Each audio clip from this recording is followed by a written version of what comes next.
Hey, good morning. Hey, good morning. How are you doing today? I'm awesome. I'm going to let you keep talking, Michael J, because I'm working with our guests right now. Absolutely, absolutely. Good morning, everybody. Michael J. Williams, representing Speaker Real Estate, and we have Kate Landis, who is from the Farm Bureau Insurance Agency. And today we'll be talking about maintaining your home. And we're supposed to have a special guest on today with a little bit of technical issue. We're trying to get that resolved, and we'll be able to get our guest on. I did want to remind you that we are playing Fun Day Monday, and if you just saw back over here, you might have just saw the dogs walk in and out of the video. I think that's the first time ever. But I will remind you, this month is Fun Day Monday. Let's take. Hey friends, it's time for another Fun Day Monday that we play here each and every month with Speaker Real Estate. And this month's question is, what is the only venomous primate? Is that a chimpanzee, the great ape, slow loris, or howler monkey? And for each person who comments down in below, we will enter you into a drawing for a $25 Amazon gift card. And for every person that plays this month, we will donate $1 to Kids Food Basket. So the more people that play, the more opportunity we have to give money to the Kids Food Basket. Again, take a look in the comments and you can see the question again, but let's see how many we can get to play this month. So if you didn't understand Max Headroom there, going on with the garbleness, because we're trying to get our guest on it, and so it looks like we're having some system issues. But we did start our Funday Money question, and it is, what is the only venomous primate? And so if you're not playing Funday Monday with us, you can get on our mailing list by going to speakerrealestate.com Funday Monday, and you'll be able to get that email each and every month. Or you can see on my Facebook page that we're there. So did anybody go down to the in the area, go down to the Rockford beginning of summer celebration? If so, put down in the comments what your favorite part was that you were able to do that. We were in the parade, doing a little bit of advertising for the Speaker Real Estate, and we had a little bit of fun while we were down there, and so that was lots of fun. The kids were super embarrassed, which was what we wanted to have happen anyway. So they were a little bit embarrassed about doing there, and so we had a little float down there that we were able to share, and so there's our little speaker float that we had down there, and yeah, so there was that. And then over the weekend, we also had the Big Daddy Duck Race. And so we worked really hard to try to get you to vote for our duck. And so I think we ended up in a pretty good spot. Not a number one, but we did. And then there was the fastest, slowest duck, which we did not win. And then the money in there, which we did not win. But everything that did happen all went to charity for the Rockford Rotary for their charity stuff that they had. So if you're watching live, or even if you're not watching live, go ahead and put down in the comments where you're watching from. That way we can always go back and take a look and see where you guys are watching from. So I just want to make sure that we are live on the video here. And oh, yep, that's me looking down. So I'm there. So today's show, we are going to be talking about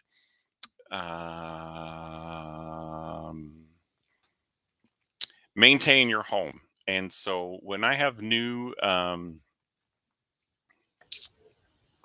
hi. Hey, can you look at the chat section? I need your help. Sure. Thank you. So yeah. Let's go back to that. So I love that our audience is so forgiving of us. Like, they're like, you guys have been doing this for 6 months and you still don't know what you're doing. Sweet. I still That's don't know what correct. you're doing. That's yeah. Yes.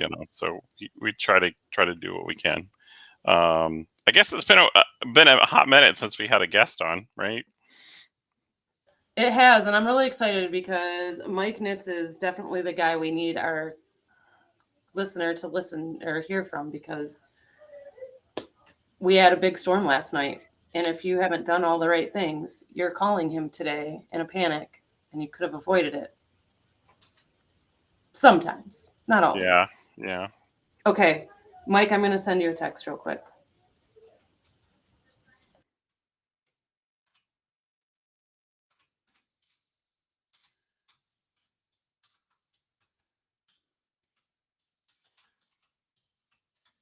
Okay.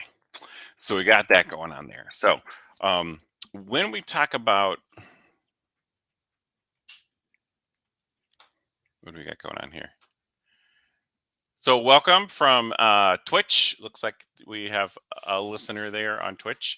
And so welcome. You can tell us where you're from. Bhutan.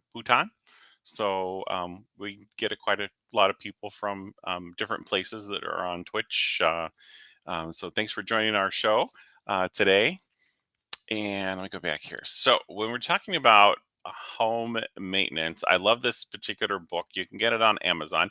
It's called The Family Handyman, and it has over 100 things that every homeowner must know on how to save money, solve problems, and improve your home. And what I like about this book is that it has tons of pictures in it and walks you step by step through a lot of maintenance things or things that might typically go wrong. And I give this book as a gift to all my buyer clients who, if it's their first time home buyer or they haven't, they're not super handy.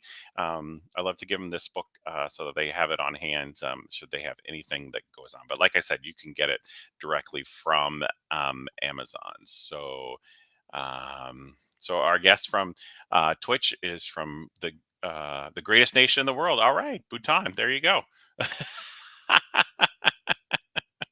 So, and it says no home maintenance here, unfortunately. Well, hopefully, at some point you will have some home maintenance.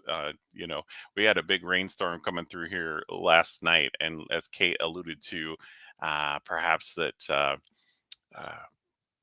you might have heard that big storm and been able to might have had a little bit of rain, so you might want to be walking around your house checking out some of your gutters and your downspouts and making sure that you don't have any ponding water around your house. So that's some things going on there. Yeah, so another common issue with water, Michael J, a lot of my clients call at this time of year when there's heavy rains and water gets into their basement, and it's because instead of their ground being level to their home, like perpendicular, I should say, like this, there starts to be a curve, and then the water comes in this way. And that's why when you do a home inspection, they say, oh, the grading is not proper. You need to get this properly graded or the water's going to seep into your house. And your home insurance doesn't cover water seepage. It covers water back up through the drains. Yay! Our guest is on. We don't have to keep winging it too much more. There we go. Mike Nitz is from ServePro. I'm going to wait for him to get his camera situated there. There we go. All right, can you see me now? Yeah. Hey! Technology at its best. Hey there, Mike. How's it going? Good. Good morning. Good morning. So we learned some new things today. Safari browser is only good if you log in directly with our team here and not use this link to join. So... Mike, I'm sure you've been pretty busy this morning, hey? It's been a little bit busy this morning. When we hear meteorologists throw up yellows and oranges and reds on their screen, we get a little excited, and because this is the time where we show that we are the best in what we do and make sure people are taken care of. So it's all hands on deck this morning. Mike, tell us a little bit about what ServePro is and what it does for maybe some listeners who might not be familiar with your company. Sure. So we are a ServePro of South and Northwest Grand Rapids. We are a locally owned and operated franchise with ServePro. We do fire water restoration, mold remediation, storm damage cleanup, uh, biohazard, and then we do full reconstruction. So basically, we come in when somebody's got a flooded basement or has storm damage. We get you cleaned up, get you put back to the point where it needs to be put back with reconstruction. Then we come in and put everything back together the way it was and make you whole again. So it's water and fire do not take time off for vacations or COVID or pandemic or anything like that. We continue to stay busy and keep moving forward. So in the West Michigan area, what do you run into that's more common, water issues or fire issues? Well, we're kind of in the middle of fire season right now. A lot of house fires, particularly that start in garages. And then obviously water is always a common thing because people have their dishwashers and their wash machines, and people are turning on their outdoor faucets for the first time and realize during the winter that something froze and cracked, and they go in after washing their car and their basement's full of water. So it's a little bit of everything right now. And we're ready for when those types of things happen. Tell us about a fire starting in the garage. What's the typical culprit there? Yeah, the typical culprit is putting a grill in their garage after they get done cooking dinner. Lots of people put a charcoal grill or a hot gas grill in their garage, and it's near something combustible, and things catch on fire, or they're taking the ashes out of a fire pit and putting them in a metal trash can thinking that'll cool down, and it doesn't. It catches something on fire. So we see a lot of that. A lot of electrical stuff. It's, air conditionings are working hard right now. You've got a lot of things plugged in bedrooms and offices with power strips and non-surged protected outlets, and things start popping and snapping and sparking, and that's when things start happening. So, Mike, one of the things that we wanted to talk today about is like maintenance, and what are those things that we can do to avoid having to call you the day after a storm? Like, how do we set ourselves up properly from the get-go? Yeah. So I'm going to talk a little. I was an insurance agent too, so I'm going to talk a little bit insurance jargon here a little bit, because obviously what happens when you have a loss to your property is we are here to the beginning of trying to make you whole again. Okay. So one thing you don't want to do is use your insurance policy as a repair tool. All right. So when you own property, you own a home, secondary home, we as the owner, it's our responsibility to kind of keep things as preventative as possible when those major events happen. Your storms, ice damming, putting charcoal grills in your garage. So basically what it's really important is just to kind of assess the exterior of the home, assess the interior of your home, and making sure things are running properly.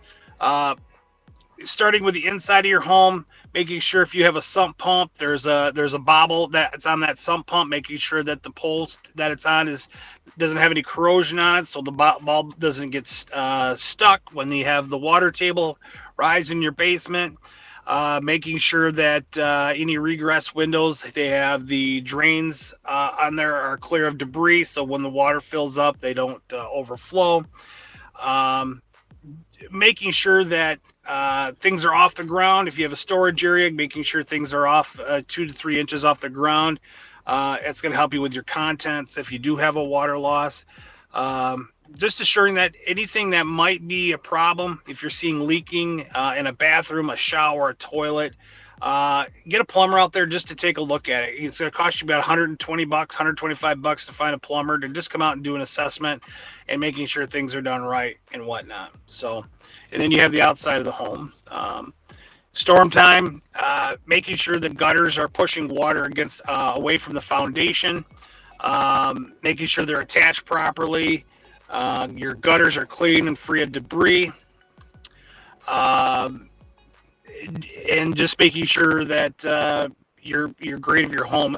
We see a lot where water gets to the foundation and water seeps down and it finds a weak spot in that concrete. Well, typically, depending on who your insurance policy is with, hydrostatic water and groundwater is never covered. So what you need to find out is what's causing that problem. And if you have a question, you always can call me. We have great resources to help you with those types of things. So, but the general maintenance thing, we could talk a long time. So you tell me what you want me to say. I'll be glad to share whatever knowledge I have for you. I don't want to talk all the time, so I'm a good talker. Yeah. So Michael J, what you recently purchased a home. It's not his first home, but like, what are those things that new home buyers should be aware of, Mike? Because buying a home sounds great until you have to do the whole adulting part behind the home that you just purchased, right? So what's like the one thing that you're like, if you're going to buy a home, you need to make sure this is right on day one of move-in?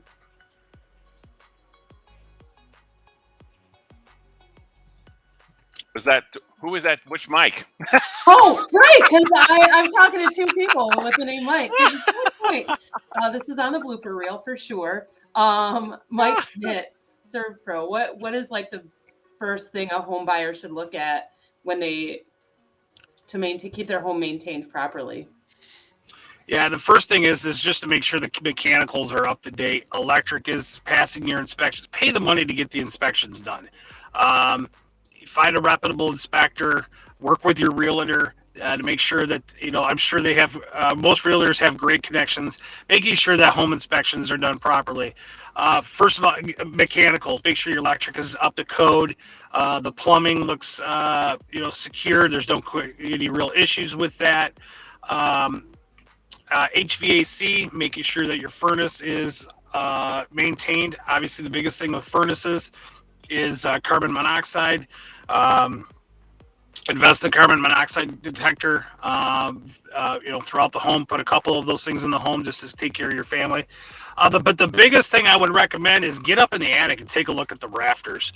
A lot of times you have homes that vent, like from a kitchen or from a bathroom, that vent everything, all the moisture that pulls from the house into the attic, which causes mold on your rafters and on your roof boards on the bottom. We see it so many times, especially in Michigan, because you have such a change in climate. You have cold, wet winters, you have dry, hot summers, but you also have those hot, humid times of the year where it's just prime ground for mold growth. So if you go up in the attic, take a couple of pictures and make sure that there's nothing green and fuzzy growing on those rafters or anything black and dirty on the roof boards, because that can become a pretty big issue later down the road with maybe some health issues and whatnot. So making sure that the roof is tidy, especially in the wintertime, you're going to see a lot of ice damming. But ice damming happens on brand new roofs too. I've seen a house that's only a year old and you have ice dams. But making sure that the roof doesn't have any issues with leaking. You can never guarantee it's not going to leak. Even the best of roofers can tell you that. And again, just making sure that the grounds, the yards are graded away from the foundation. Those are just the basic things that you can just take a look at when you're starting with a home purchase. So, Mike, we do have your logo up here, and it has the QR code and your phone number. Like Mike said, one of the best things about them is they are local, and response time is pretty much immediate. What would you say as a homeowner, if they do need to call you, what should they expect the process to look like when working with ServePro? Well, there's two different kind of calls we get. Obviously, there's people that call and they say, oh my gosh, my house is full of water right now. It's basically talking to them, say, hey, let's get a crew out there right away, get you taken care of, and give them peace of mind that people are on the way to help them. And then that usually comes up with a follow call, say, hey, help is on the way. I need to get some information. I need to get your Farm Bureau claim number, who are you working with as per your claims? Do you have an adjuster, that type of thing. And you can call our local 24-hour number, or you call me directly. The second type of call we typically get is like, hey, I've got something going on. There's water in my basement. I don't know where it's coming from. That's where I kind of get involved most of the time, where an insurance agent or a friend will call and say, hey, call Mike. He can go out and do a free assessment, just kind of give you an idea of what's going on. And then we can make a recommendation like, hey, you should probably call Kate over at Farm Bureau, and just discuss possibly putting in a claim. Um, Obviously, with the deductibles and whatnot, sometimes we're under the deductible, sometimes we're over. Just depends on the situation.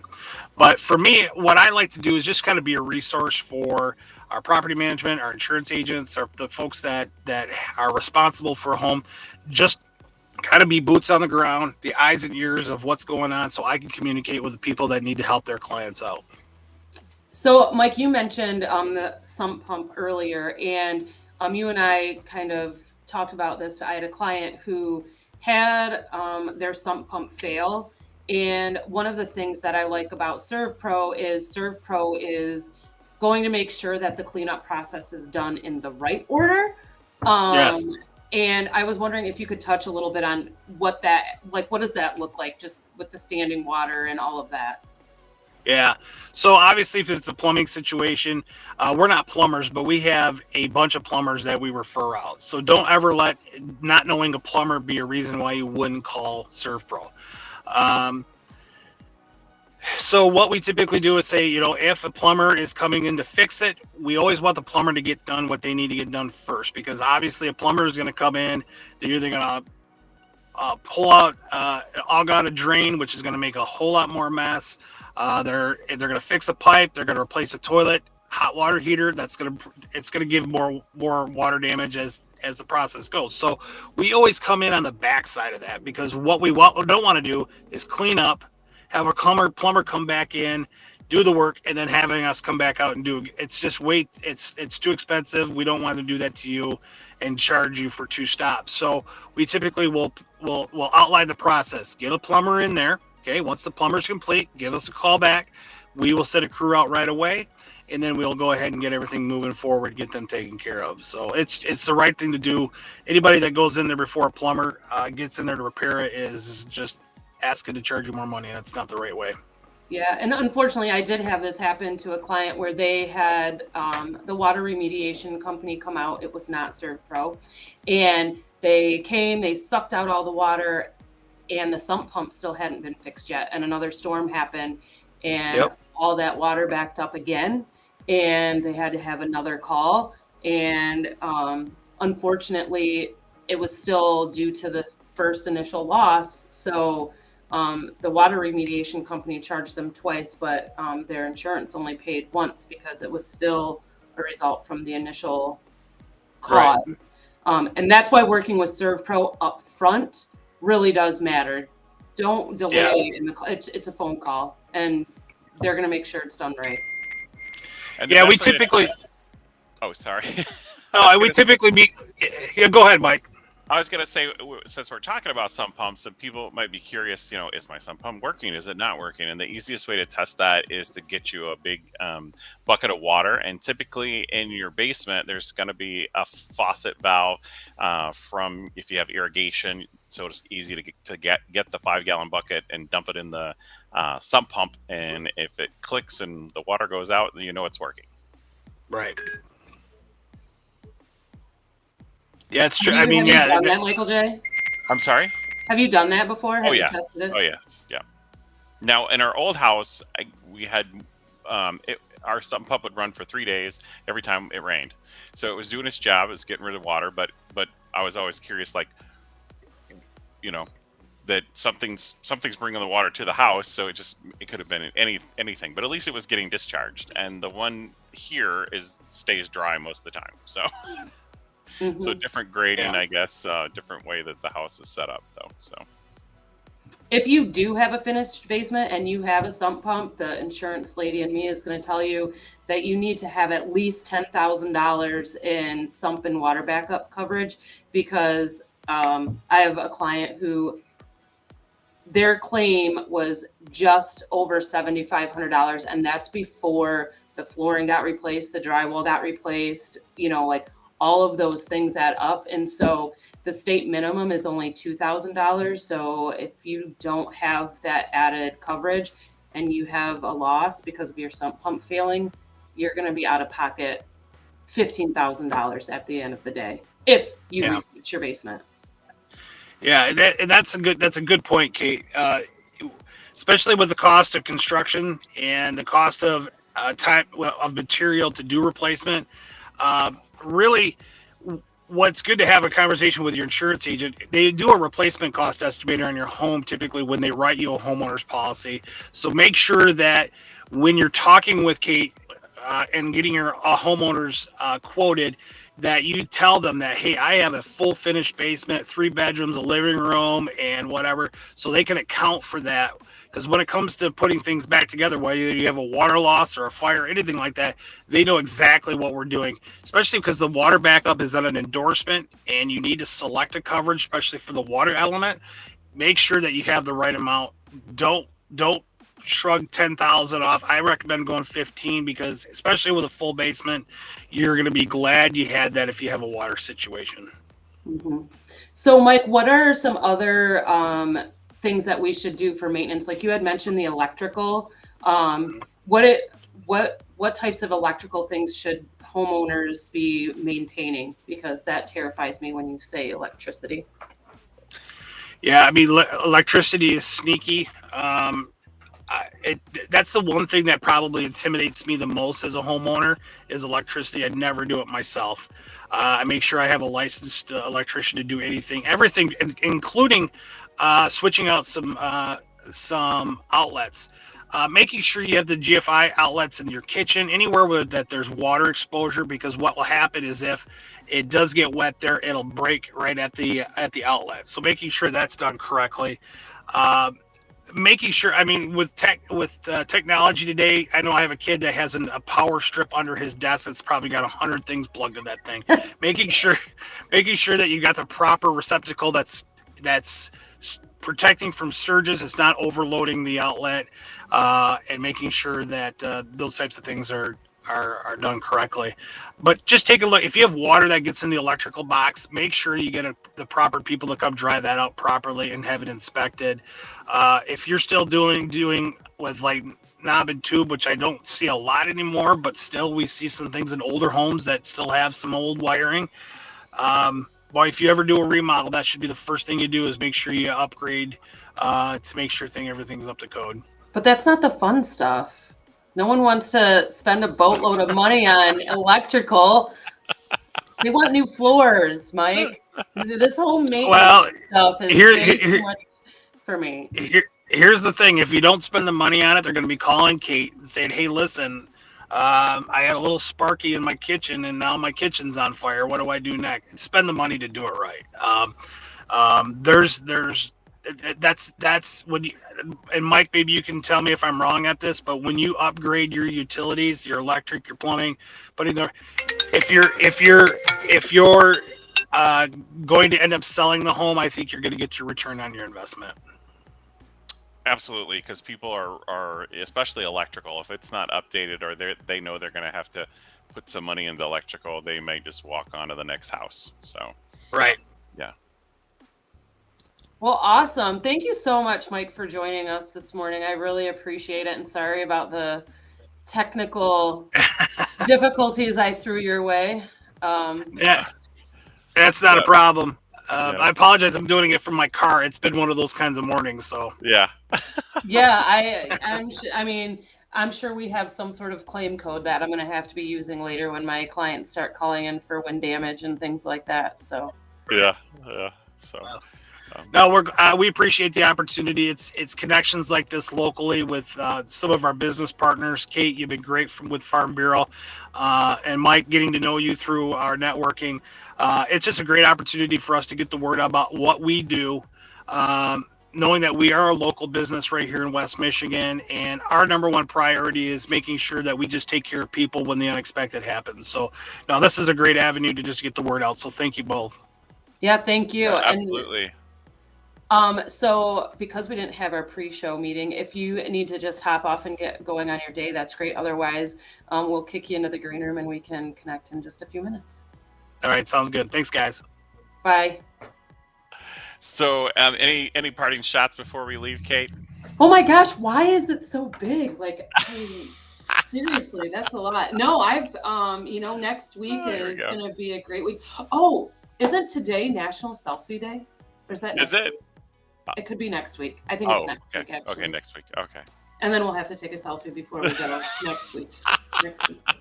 Okay, that sounds good. So next week, we're going to be talking about should you remodel rather than move or sell. So we'll be talking about that next week. Yes. So, and yep. rates are still good if you do want to remodel instead of move out. So Yeah. So, all right, guys. So till next time, we'll see you later.